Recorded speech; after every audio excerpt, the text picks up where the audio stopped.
Chegamos ao capítulo 13 do livro dos Juízes, mas antes eu quero te convidar a se inscrever neste canal.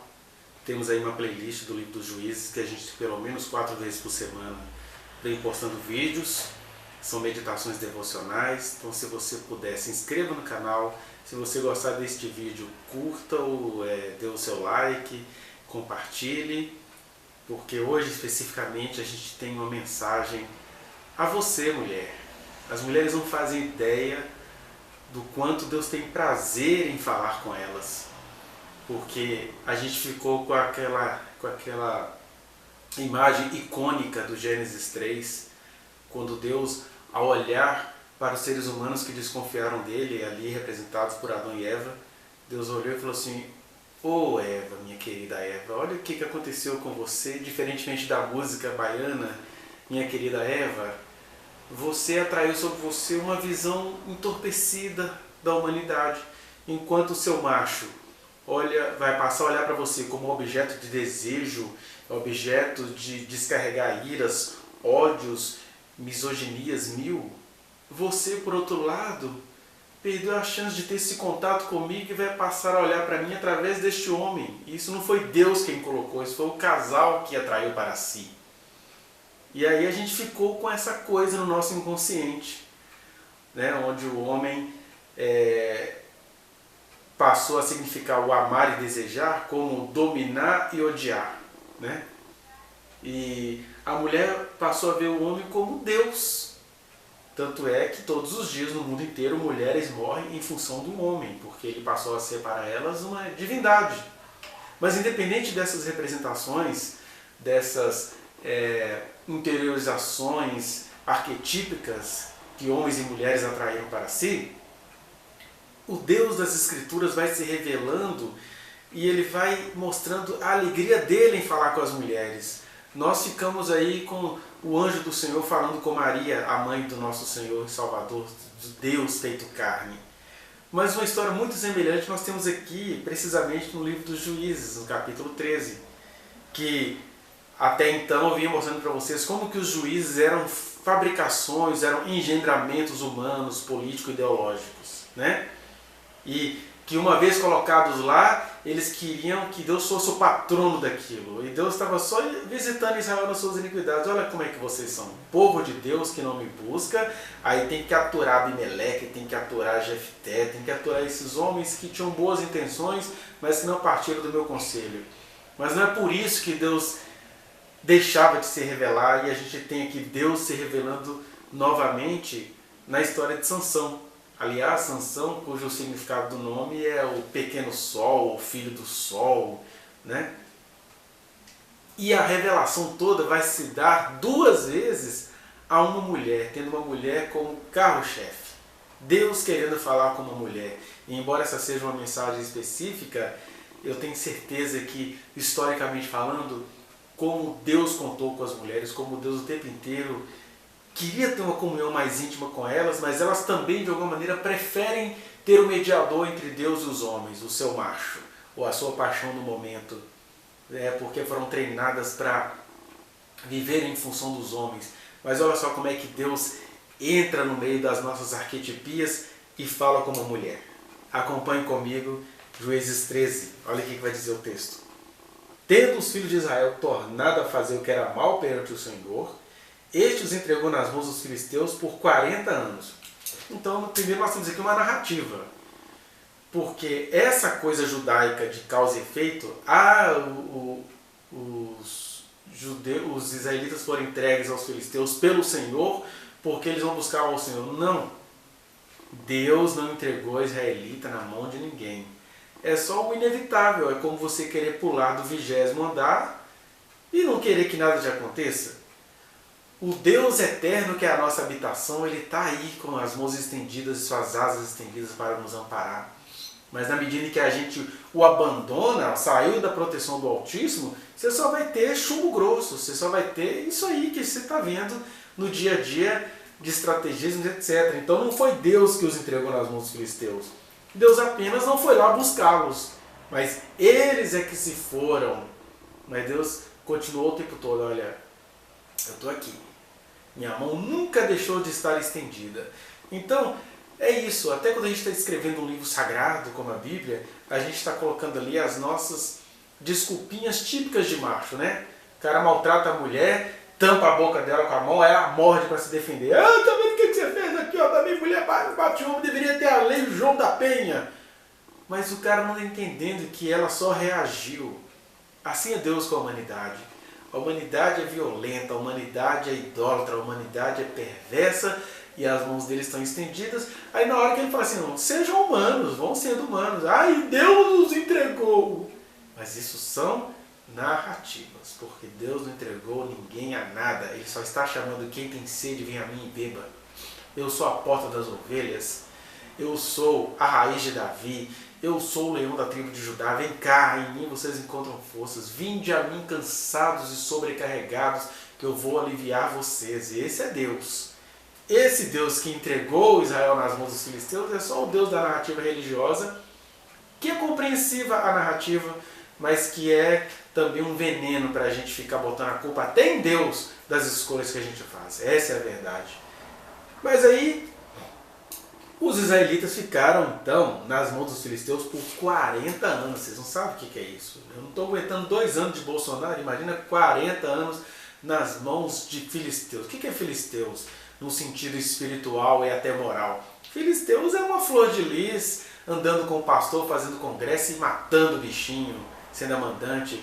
Né? Filisteu é o Bolsonaro que na mesma hora que fala assim, Brasil acima de tudo, Deus acima de todos, manda o cara tomar naquele lugar e xinga todos os palavrões. Vide a reunião do dia 22 de março, revelada no dia 22 de abril. Filisteu é isso, é essa gente aguerrida, essa gente terrorista, essa gente imoral, mas que quer impor a moral sobre a vida dos outros, como os filisteus quiseram se impor sobre a vida de Israel, que caiu nisso tudo, não pela mão do Senhor, caiu nisso tudo com os próprios pés. E aí, passam-se 40 anos, porque é assim no mundo dos homens. O domínio vem, o poder vem, a disputa vem e você tem que ficar esperando uma geração para acontecer alguma coisa. E no meio disso, o Senhor tem misericórdia. E aí vai dizer o versículo 2. Havia um homem de Zofá, da linhagem de Dan, chamado Manoá. Esse Manoá, eu estou procurando meu mapinha aqui. Ah, achei o nosso mapinha. Então, olha só. Um homem de Zorá, da linhagem de Dan, chamado Manoá, cuja mulher estéril não tinha filhos. Então, antes de falar das mulheres ainda, vamos a um pequeno problema geográfico. Olha o que nós temos aqui. Nós temos aqui a tribo de Dan. A tribo de Dan se localizava aqui às margens de onde hoje se tornou o que a gente vai chamar de faixa de Gaza, né? Aqui para baixo, a faixa de Gaza, na Palestina, nome grego dos filisteus. E aí, a opressão era tão grande que Dan depois veio se instalar ao norte de Israel, aqui em cima. Você pode perceber o Dan por aqui. E depois a tribo foi sumindo. Mas aí estamos falando dessa época que ele ainda estava à beira aí do mais próximo da tribo de Judá. Então, dessa região aí era o Manoá, cuja mulher estéril e não tinha filhos. Apareceu o anjo do Senhor, veja aí na sua Bíblia que o anjo está com A maiúsculo, o anjo do Senhor, a esta mulher, e lhe disse, eis que és estéril e nunca tiveste filho, porém conceberás e darás à luz um filho. Primeira coisa é isso, né? A gente não faz ideia do que é ser uma mulher estéril ali nos anos 1100 a.C. A gente não faz ideia do que era isso, mas era visto como uma maldição. Como assim? Essa mulher se casou e não pode dar filhos ao seu marido? E era mulher estéril. E o que a gente pode ver aqui são 3 coisas. Primeiro é isso, ó. No meio do paganismo do povo, é isso que eu disse para vocês, o povo abandonou o Senhor e ficou 40 anos nas mãos dos filisteus. Tinha essa opressão terrível dos filisteus, porque eles eram terríveis, eles eram verdadeiros gafanhotos do inferno. O Sansão vai derrotá-los, mas depois o Davi vai dar um jeito nisso tudo, né? Mais à frente, aí, sei lá, 200, 300 anos depois. E outra coisa que a gente vê aqui, que não tinha ninguém buscando a salvação. Ninguém formalmente estava buscando. É claro que Deus sempre teve os seus 7.000 joelhos que não se dobravam nem a Baal dos dias de Elias e nem a Baal dos dias dos juízes. Né? O clamor, o gemido silencioso estava ali, mas não tinha um culto formal pedindo ao Senhor um livramento. E no meio daquela história toda tinha uma mulher estéril, mas ela não estava buscando, ela não estava naquele sentido comunitário, invocando: Senhor, eu quero um filho para livrar meu povo. Ela foi surpreendida. E aí ela aparece esse anjo do Senhor, que a gente já sabe que é Jesus prefigurado, e diz: olha, você nunca concebeu, na verdade, mas eu vou te dar duas alegrias. A primeira é que você vai conceber, e vai ser um filho homem. Naquela situação, ter um filho do sexo masculino era uma alegria, porque ele simbolizava também aí mais alguém para guerrear, etc. Então, ele vai ser um filho homem. Eu tenho instruções específicas para dar acerca desse menino, e ele vai livrar Israel. Então diz o versículo 4: agora, pois, guarda-te. Aí Deus dá recomendação para a gestante: guarda-te, não bebas vinho ou bebida forte, nem comas coisa imunda, porque eis que tu conceberás e darás à luz um filho sobre cuja cabeça não passará navalha, porquanto o menino será nazireu, consagrado a Deus desde o ventre de sua mãe. E ele começará a livrar Israel do poder dos filisteus. Ele vai começar. A obra foi grande, mas era só o começo. Então nós temos aí 3 ou 4 coisinhas que eu queria ver com vocês. A primeira são essa questão do nazireado. Se você for ver lá em Números, no capítulo 5, se eu não me engano, tinha todo o critério para ser nazireu, mas isso não precisava ser vitalício. No caso de Sansão, sim, era uma coisa vitalícia.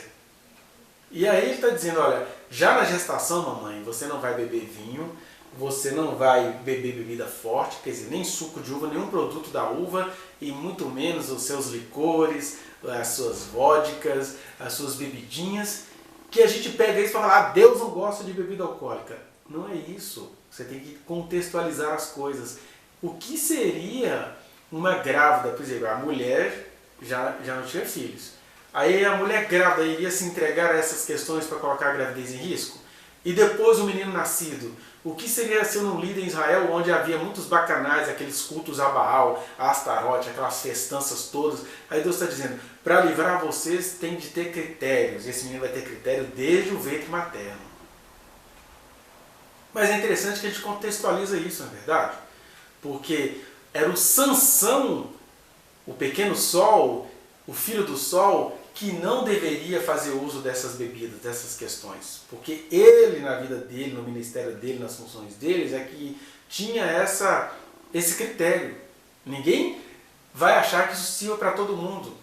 E aí, no meio disso tudo, tem uma frase também que é verdadeira, que a gente precisaria aprender a lê-la em função das mulheres. Porque vai dizer aqui, no final do versículo 5, consagrado a Deus desde o ventre de sua mãe.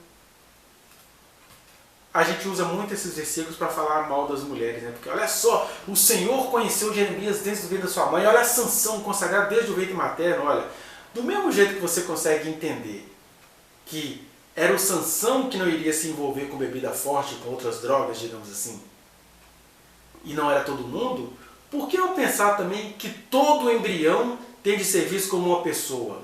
Porque o embrião aqui que estava sendo visto como pessoa, ele foi visto como uma pessoa porque um anjo, Jesus prefigurado, apareceu para a mulher de Manoá e deu instruções a ela, dizendo assim: ó, esse sim, esse é conhecido antes dele nascer. Agora você quer o quê? Que um embrião fruto de estupro, que um embrião anencéfalo tem de ser produto direto de Deus? E ainda que fosse produto direto de Deus, a mãe não poderia ter a alegria, a liberdade de não querer isso? Porque a gente não faz isso com outras coisas. Você não gosta de barata, você não gosta de escorpião, e às vezes você até não gosta de coisas boas. Por exemplo, a gente não gosta de couve, que é uma planta, mas que as pessoas... Ai, eu gosto disso, para dar um exemplo. Tem tantas coisas belas e boas das quais a gente não gosta, né?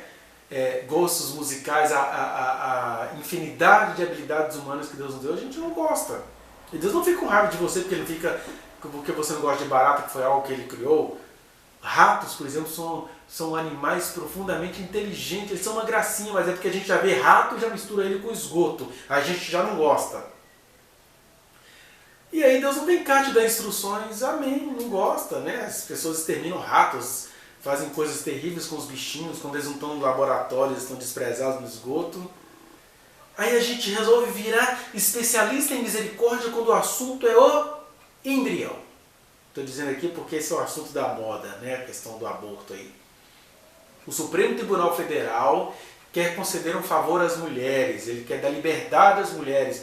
Não é obrigá-las a abortar, mas é dizer, olha, em estágio embrionário é um ser vivo, sim, mas ainda não é uma pessoa. Só é uma pessoa quando Deus aparece aqui, igual ele apareceu para a mãe de Sansão, e fala assim, esse é separado desde o ventre materno.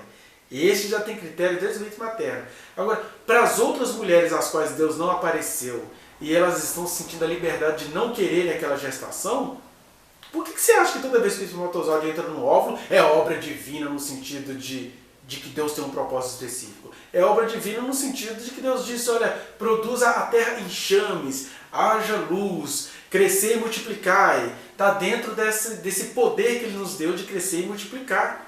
Mas junto com esse poder de crescer e multiplicar que Ele nos deu, Ele também nos deu temores, nos deu prudências e deu às mulheres também. Tem mulheres que nunca terão filhos e tem outras que ficam assim, eu não gostaria de ter essa gestação. E ela, na qualidade de cidadã que paga impostos, deveria ter do Estado a proteção e a liberdade de, durante um período, não querer ter aquele embrião.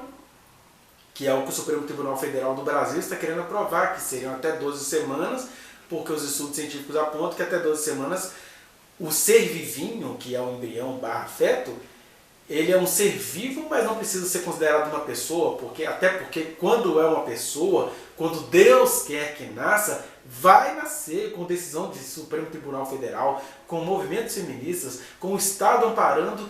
Quem Deus quer que nasça, nasce. É isso que as pessoas religiosas não conseguem entender. Mas enquanto Deus não se manifesta, gravidez e embrião são processos da natureza, sim. Tanto é verdade que você viu lá o caso da menina de 10 anos, um tio nojento a possuía estuprando-a pedofilamente, hediondamente, e aí um dia o espermatozoide daquele tio entrou no óvulozinho tenro daquela menina, naquele útero que nem era um útero, e aí veio se tornando um feto que era cartilagem.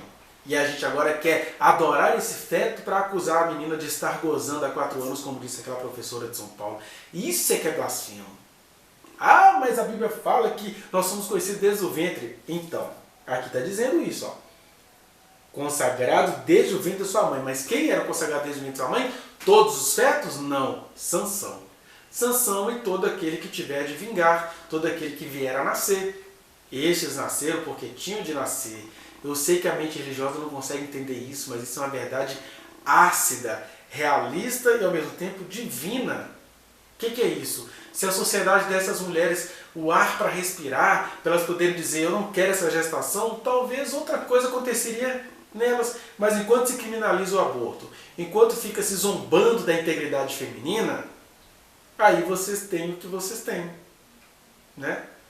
Enrolar a menina até a gravidez, ela chegar a quase 6º mês, mas eu ainda continuo entendendo que aquela menina precisava se livrar daquele produto. Ah, podia doar para os outros aquelas coisas que quem está de fora do problema não consegue entender.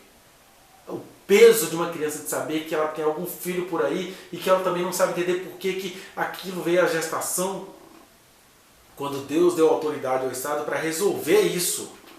Porque quando Deus quer que seja qual gravidez que for, venha à luz, Ele mesmo aparece, mas a gente não crê nisso porque a gente adora mais a lei, a gente adora mais o pastor, a gente adora mais a tradição do que confia no Senhor.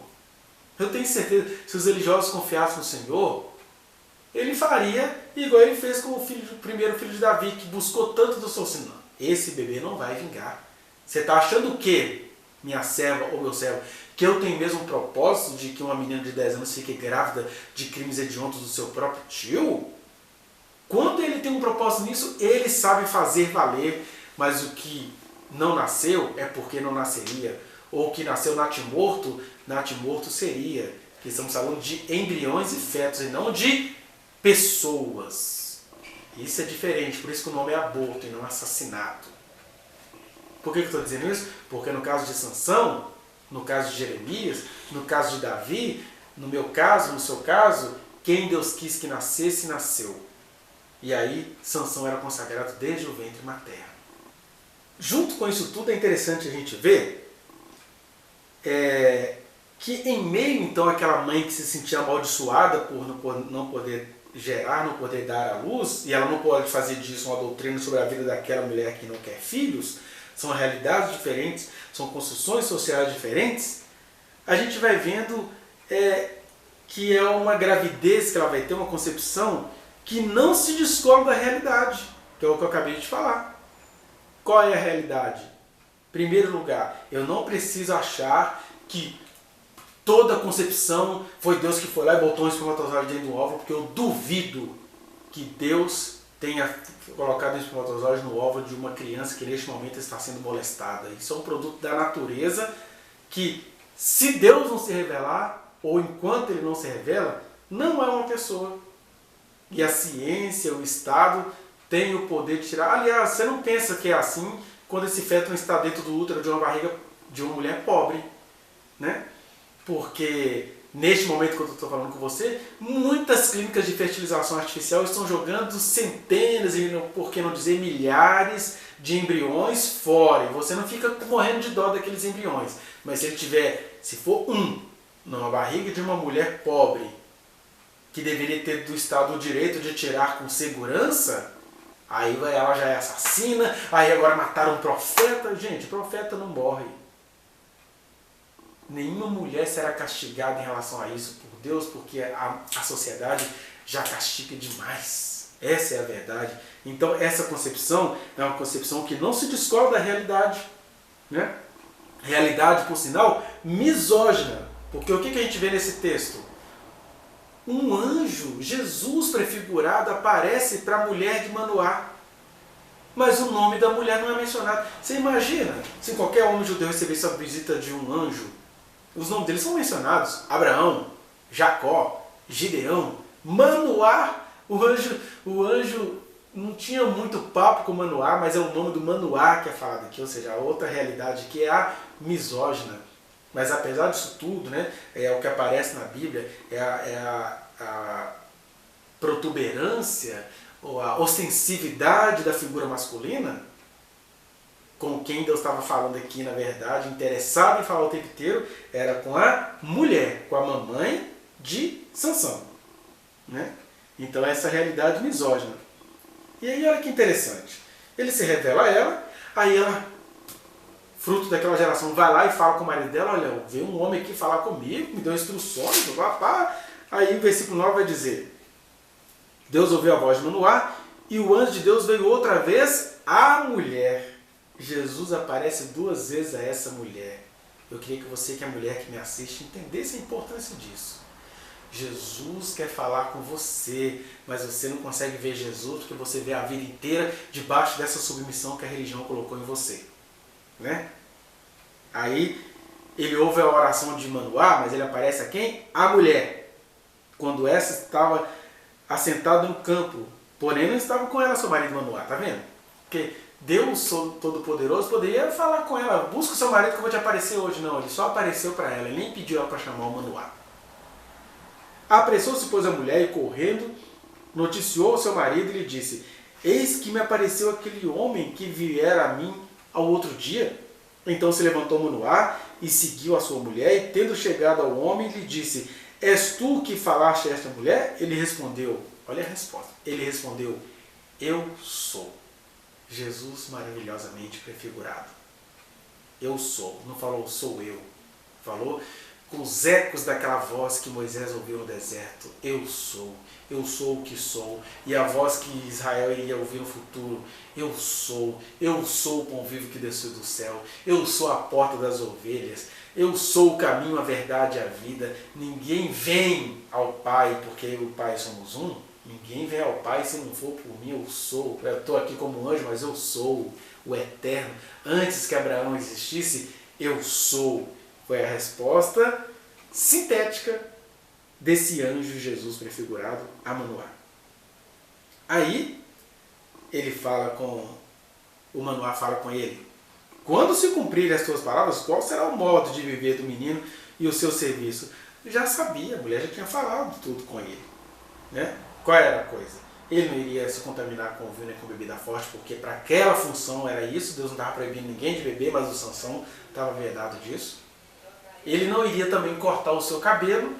No nazireado isso era uma medida temporária, no caso do Sansão era vitalício, esse dom dele, né? Aí a gente vai lá, no versículo 17, 18, 19, diz assim: perguntou Manoá ao anjo do Senhor: qual é o teu nome, para que quando se cumprir a tua palavra, te honremos? Ele, como um bom macho, estava precisando saber o nome do homem. Respondeu-lhe o anjo do Senhor e lhe disse: por que perguntas assim pelo meu nome, que é maravilhoso? Né? O Isaías vai aperfeiçoar: maravilhoso conselheiro, Deus forte, Pai da eternidade, príncipe da paz. O que está perguntando? Tomou, pois, Manoá um cabrito, uma oferta de manjares, e os apresentou sobre uma rocha ao Senhor, e o anjo do Senhor, Jesus prefigurado, se ouve maravilhosamente, porque ele é maravilhoso. Eles não sabem dizer exatamente o que é isso. O texto vai dizer que parte dessa coisa maravilhosa é que na hora que a fumaça subiu da oferta, aquele anjo foi junto. E isso foi maravilhoso, né? Aí Deus se revela então na sua plenitude àquele casal. Aí a parte final é que é linda demais. É muito bonita essa parte final. Preste bem atenção nela. O versículo 21 a 25, olha o que diz essa parte final, que é muito bonita. Nunca mais apareceu o anjo do Senhor a Manoá, nem a sua mulher. Então Manoá ficou sabendo que era o anjo do Senhor. Disse Manoá à sua mulher: certamente morreremos porque vimos a Deus. Que é isso que os homens fazem, né? São presos às tradições.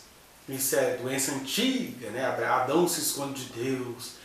Aí depois Deus aparece para o seu povo. Aí o povo fala assim: Moisés, fala você, né? Mas gente, Deus apareceu para vocês, vocês não morreram. Mas aí eles não entenderam isso. Eles entendiam que era melhor Deus ficar longe. Aí o Manoá traz essa tradição. Porém, é isso que Deus fica louco com as mulheres, né? Essa capacidade de vivenciar mais do que de teorizar. Que, ó, porém, sua mulher lhe disse, tipo, deixa disso, homem. Se o Senhor nos quiser matar, não aceitaria de nossas mãos os holocaustos e a oferta de manjares, e nem nos teria mostrado tudo isso, e nem nos teria revelado tais coisas. Ou seja, Manoel, usa a cabeça, menino, deixa de ser básico. O anjo me apareceu, nem pedi, me deu instruções. Quando é que você viu isso acontecendo? Você acha que Deus, quando aparece pra gente assim, ele está querendo matar a gente? Que Deus cananeu é esse que você está adorando? E assim é a fé de muitos cristãos em relação a Deus. Não, o lugar é santo. Eu acho lindo aqueles israelitas que tomavam banho para escrever Yahvé, aí depois tomavam outro banho para continuar escrevendo o livro. Aí, se escrevessem Yahvé 50 vezes durante o dia, eles iriam tomar 50 banhos. Isso é que é reverência. E Deus está assim: nada disso, gente. Você acha que um Deus que se revela assim para essa mulher, sem valor nenhum, ele está afim de matar alguém? Quem gosta de matar é gente, é ser humano. O Senhor, ele quer vir dar vida, quer acolher os seus filhos, quer fazer aquela coisa apaixonada de abraçar Jerusalém como a galinha acolhe os seus pintinhos, disse Deus em pessoa nas bandas de Jerusalém. Aí a mulher entendeu isso. Fala, se Deus quisesse matar a gente, ele não teria feito nada disso não, né? E aí vai dizer que depois deu a mulher à luz um filho, ele chamou Sansão. O menino cresceu e o Senhor o abençoou, e o Espírito do Senhor passou a incitá-lo ali nas regiões de Dan, mas isso a gente fica para o próximo vídeo. O que eu só queria que você entendesse é isso, né? Que o homem treme, o homem teme, o homem se entrega às tradições, mas com as mulheres a gente precisa aprender a vivenciar. O homem teoriza, a mulher vivencia. O homem é cérebro, a mulher é vísceras, que é o funcionamento conjunto de toda a holística humana, espírito, alma e corpo, energia, biologia, né? Molecular, espiritualidade, tudo junto. E vivenciar, então, é muito mais do que entender. O outro vive aquilo tudo e fala assim: vou morrer porque a tradição diz que eu vou morrer. Aí a mulher fala: que isso, rapaz, eu vi esse anjo 2 vezes. conversou com a gente, deu instruções específicas. Por que você está achando que esse cara quer matar a gente? Mulheres, Deus deu a vocês essa capacidade de vivenciar. Saia desse jugo da tradição, o jugo do patriarcado, o jugo onde que Deus visita a pessoa 2 vezes e o nome dela não é mencionado pela tradição. Não faça caso do desprezo, pelo contrário, sinta-se abraçada pelo Senhor, porque Ele se revela. Eu tenho dito isso até em casos de aborto, né? A sociedade quer ditar normas sobre as mulheres. Eu sei que Deus vive falando com as mulheres no dia a dia, por isso que Deus não tem raiva do Estado quando Ele quer fazer o que é justo. E o que é justo? Amparar a cidadã que paga impostos caso ela não queira ter filhos. É um direito dela e tudo que a lei quer fazer é dar a ela um tempo limite mínimo para isso. Ou melhor, um tempo limite máximo para isso. E é claro, os casos omissos serão resolvidos pela diretoria, né? Mas qual é o pecado de o Estado querer amparar a mulher que paga impostos? Porque fora isso, Deus que não fica com raiva do Estado, Ele aparece a quem tem de aparecer, e você que está me assistindo sabe disso? Ele vai às pessoas e fala, não tire essa criança, é a partir dessa criança que eu vou mudar a sua vida. Aí sim, o feto se transforma em criança porque Deus quer que aquilo venha a existir. Né? E aí aquilo se torna aquele ou aquela menininha ou menininho. Mas fora isso, a gente não tem que ficar achando que todo o processo biológico é um produto direto, proposital da graça de Deus, porque a gente não pensa isso em relação às vacas, a gente não pensa isso em relação às porquinhas que ficam o tempo todo gerando para dar lucro ao mercado, mas para sermos contra a mulher, a gente fica achando que cada embrião que entrou, e coisa até incoerente, né? Vamos aí conversar um pouquinho com os espíritas. Ah, mas é porque uma vida, você está impedindo alguém de reencarnar? Olha, espíritas e cristãos que creem em Cristo, vocês não falam que operando Deus quem impedirá? Então, se você está achando que uma mãe impediu um serzinho de encarnar, é porque não encarnaria mesmo. De repente, né, ela está livrando um serzinho de ter uma vida horrível aqui, porque senão vingaria, nasceria. A gente deveria ter esse olhar positivo em relação ao desespero da mulher. Eu não conheço nenhuma mulher que vai abortar porque é muito gostoso, não. Elas fazem isso tudo no meio do desespero, elas precisam de credibilidade, de acolhimento, elas precisam desse acolhimento desse anjo, que aqui acolheu uma mulher que se achava maldita porque não gerava filhos. Mas eu sei que ele quer acolher muitas, quem sabe algumas de vocês estão me assistindo agora, que estão se sentindo malditas porque não querem um embrião. Deus sabe conversar com você. Deus sabe. Tanto é verdade que com umas ele falou, olha, essa gravidez sou eu que estou te dando. E para outros ele fez um silêncio reverente. E se Deus se calou, porque se agora quer ser Deus, ficar condenando a pessoa pelo embrião que ela não quis. Então pensemos nisso. Ser escolhido de Deus é também se sentir na liberdade de contar com Ele até para esses absurdos que a sociedade acha que é um absurdo. Porque absurdo mesmo é você querer que meninas de 10 anos, que fora aquela tem muitas outras no Brasil, fiquem criando ou parindo, não precisa criar não, você carregar 9 meses na sua barriguinha de 10 anos, um filho de uma desgraça, de um criminoso persistente. Deus respeita e ama o acolhimento do Estado a essas meninas. Só religioso é que não entende isso. Religioso fica apaixonado pelo feto. Um feto que, enquanto Deus não fala, ele é produto de um crime. E aí a mulher está livre para entender que ela não quer aquele filho. E outras que entendem assim, é fruto de um crime, mas eu quero, amém. Mas não em relação a meninas de 10 anos, né, gente? Enfim, eu espero que você consiga tirar uma pérola dessa palavra absurda que eu estou te falando agora. É absurda porque a nossa tradição nos cegou demais em relação a isso. O Deus que socorreu a mãe de Sansão em meio à sua esterilidade, também, por meio do Estado, quer socorrer muitas mulheres em meio ao seu desespero de que, neste momento, elas não querem filhos, elas têm o direito de não querer. Porque se uma coisa que Deus em carne veio fazer, foi trazer de volta a dignidade que inclui as escolhas dessas mulheres em Cristo Jesus. Nós é que não acreditamos nelas, mas Jesus sempre creu. Jesus sempre creu em você, e em meio ao seu desespero, clame a Ele. Clame a Ele e não se culpe por aquilo que você não tem culpa. Viu? Deus te abençoe como Ele abençoou a mulher de Manoá, que infelizmente a tradição machista não nos deixa saber o nome dela. Mas o nome dele, eu sou, maravilhoso, sobre todos nós, sobre as nossas convicções certeiras e sobre os nossos absurdos incomunicáveis, Ele é. Amém?